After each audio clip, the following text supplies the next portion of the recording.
Hello, and welcome back to Breathtaking. I think it's a safe bet to assume that many of you assume that my biggest passion in life is music. But that's not quite accurate. Usually, when a song takes my breath away, what really has done it are the lyrics attached to the music.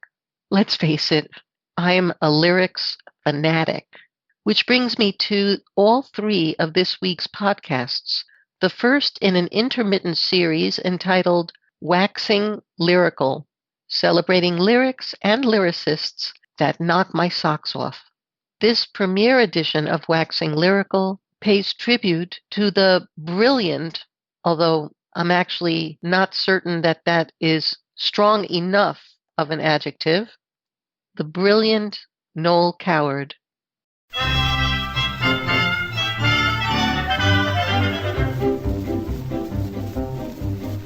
In tropical climes there are certain times of day when all the citizens retire to take their clothes off and perspire.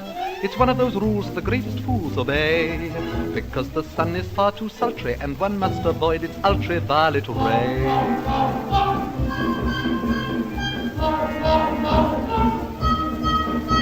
The natives grieve when the white men leave their huts, because they're obviously, definitely nuts. Mad dogs and Englishmen go out in the midday sun. The Japanese don't care to, the Chinese wouldn't dare to. Hindus and Argentines sleep firmly from 12 to 1, but Englishmen deter stars, siesta. In the Philippines they have lovely screens to protect you from the glare. In the Malay states there are hats like plates which the Britishers won't wear. At 12 noon the natives swoon and no further work is done, but mad dogs and Englishmen go out in the midday sun.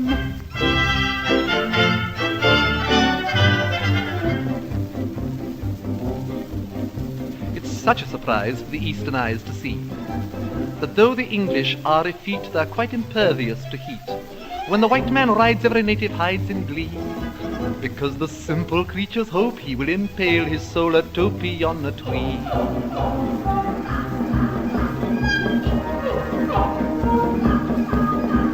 It seems such a shame when the English claim the earth, that they give rise to such hilarity and mirth.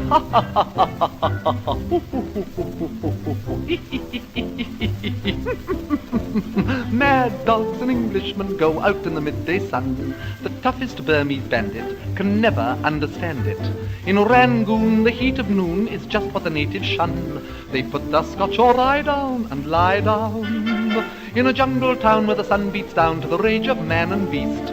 The English garb of the English Sab merely gets a bit more creased.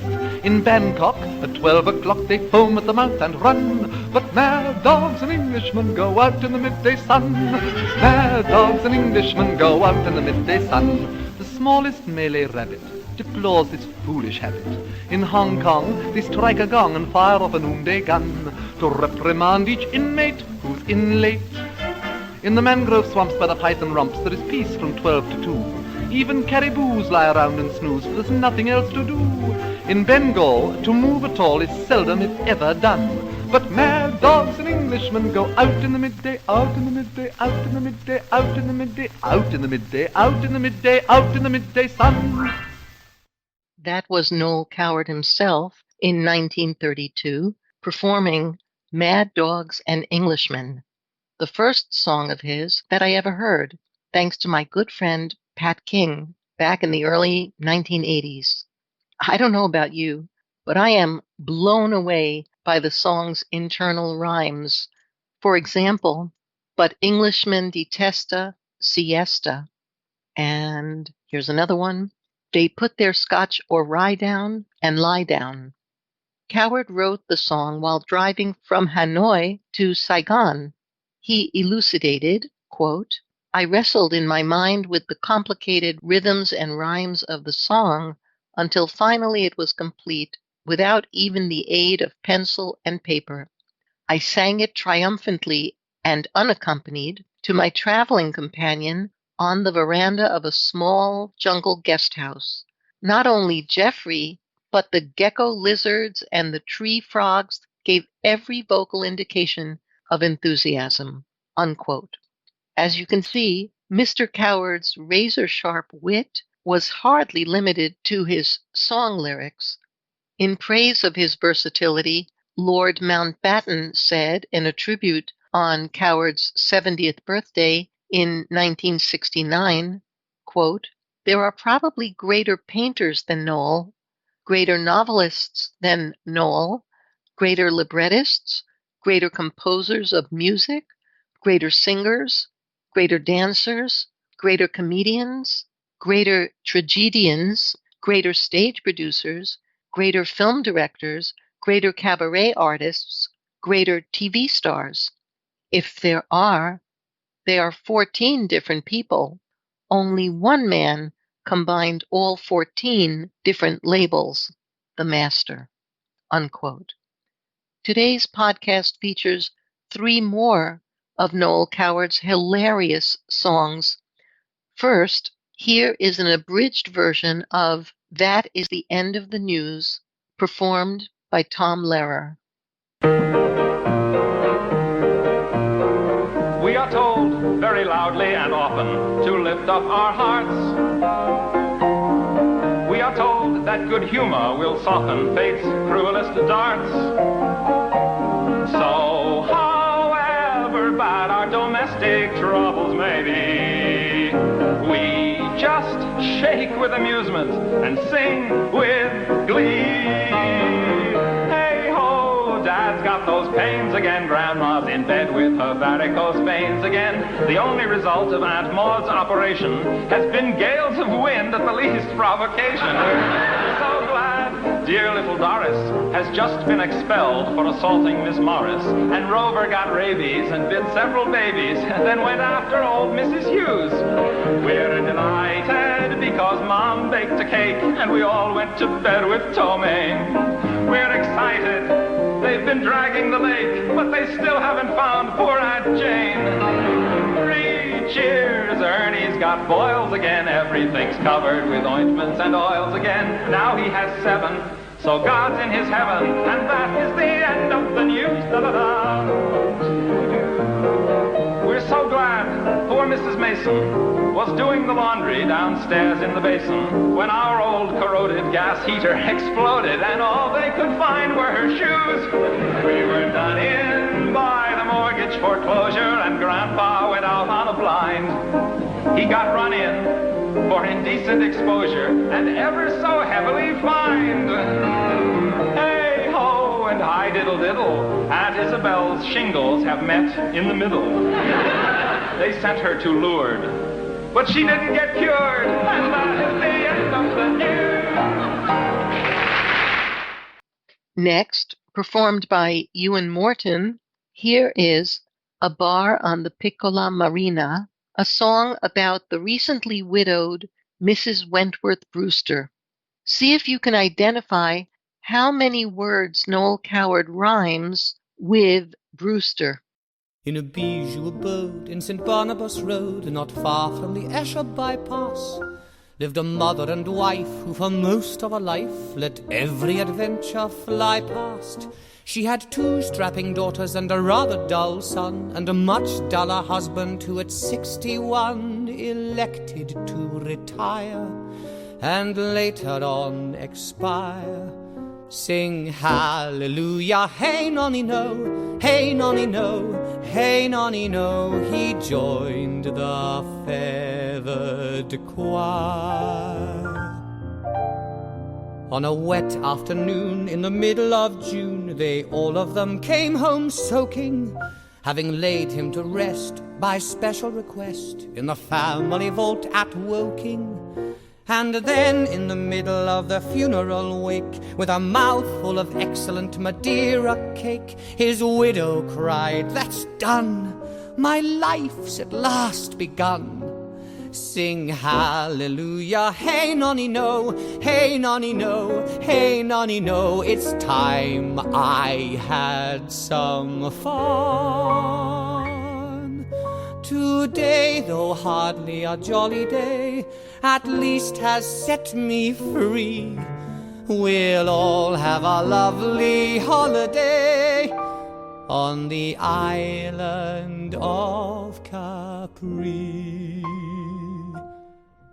In a bar on the Piccolo Marina, life called to Mrs. Wentworth Brewster. Fate beckoned her and introduced her into a rather queer, unfamiliar atmosphere. She'd just sit there propping up the bar beside a fisherman who sang to a guitar. When accused of having gone too far, she merely cried, "Funiculi, just fancy me, funicular." When he bellowed, "Que bella signorina," sheer ecstasy at once produced a wild shriek from Mrs. Wentworth Brewster, changing her whole demeanor. When both her daughters and her son said, "Please come home, Mama," she murmured rather bibulously, "Who do you think you are? Nobody can afford to be so la-di-bloody-da in a bar on the Piccolo Marina." Every fisherman cried, "Viva, viva, and che ragazza." When she sat on the grand piazza, everybody would rise. Every fisherman sighed, "Viva, viva, che bel inglesi." Someone even said, "Whoops-a-daisy," which was quite a surprise.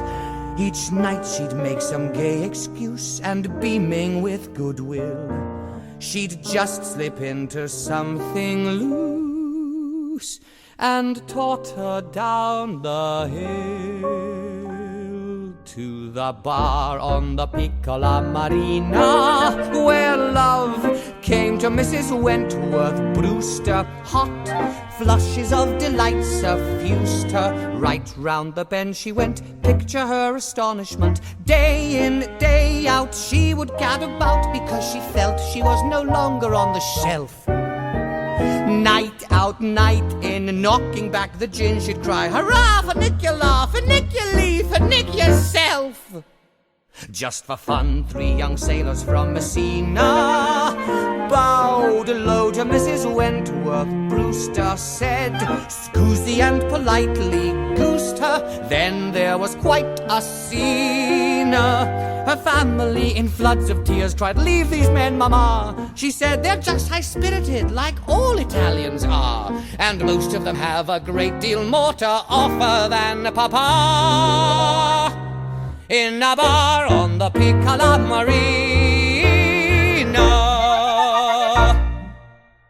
Did you catch all of the words rhyming with Brewster? They are introduced her, produced her, suffused her, and goosed her. Our podcast concludes with Noel Coward singing one of his most famous songs, "The Stately Homes of England." I read the following historical tidbit on the website secondhandsongs.com. On page 392 of Blackwood's Edinburgh Magazine for April 1827, there appears a poem, "The Homes of England." It begins like this: "The stately homes of England, how beautiful they stand, amidst their tall ancestral trees, o'er all the pleasant land."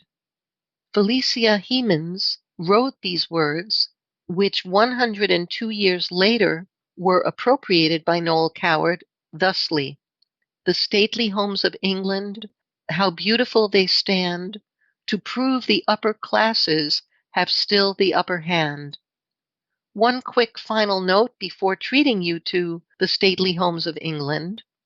You will notice that the second verse contains an anti-Semitic slur, but according to Stephen Citron in his book Noel and Cole, The Sophisticates, quote, "One assumes it comes from the esprit of these nincompoops," that is, the aristocratic characters singing the song, "rather than the mind of Noel Coward," unquote.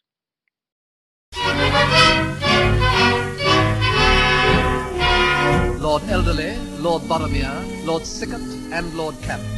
With every virtue, every grace, what avails the sceptred race?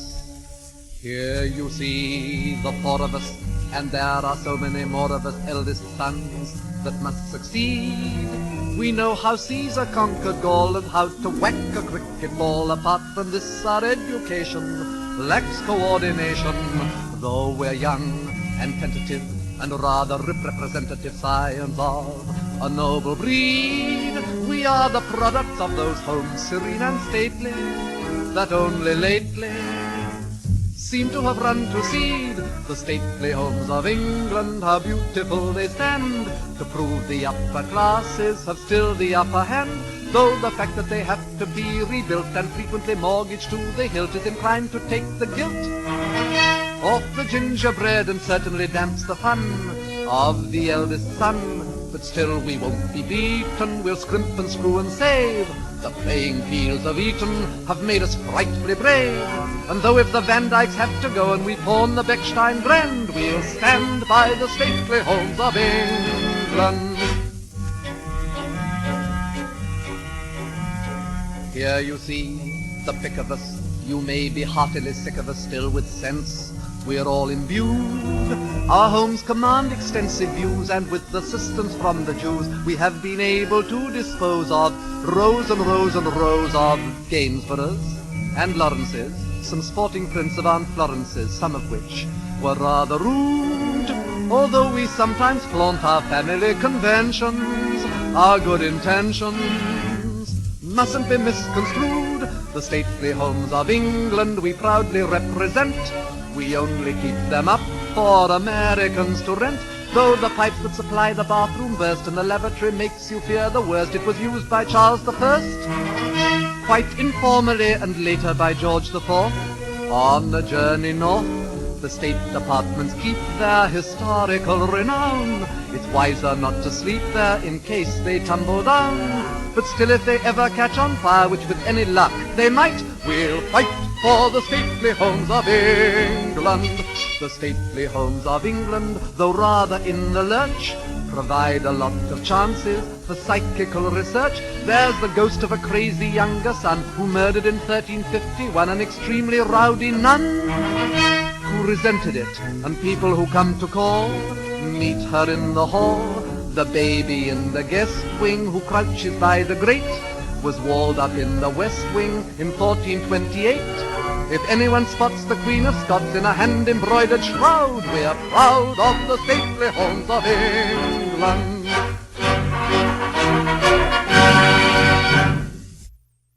I hope you got as much pleasure from today's 4 comic gems as I did in sharing them with you. But in case you're thinking that Noel Coward never strayed from humorous lyrics, please join me for this week's 2nd episode, which will feature a very different and equally dazzling side to his lyrics.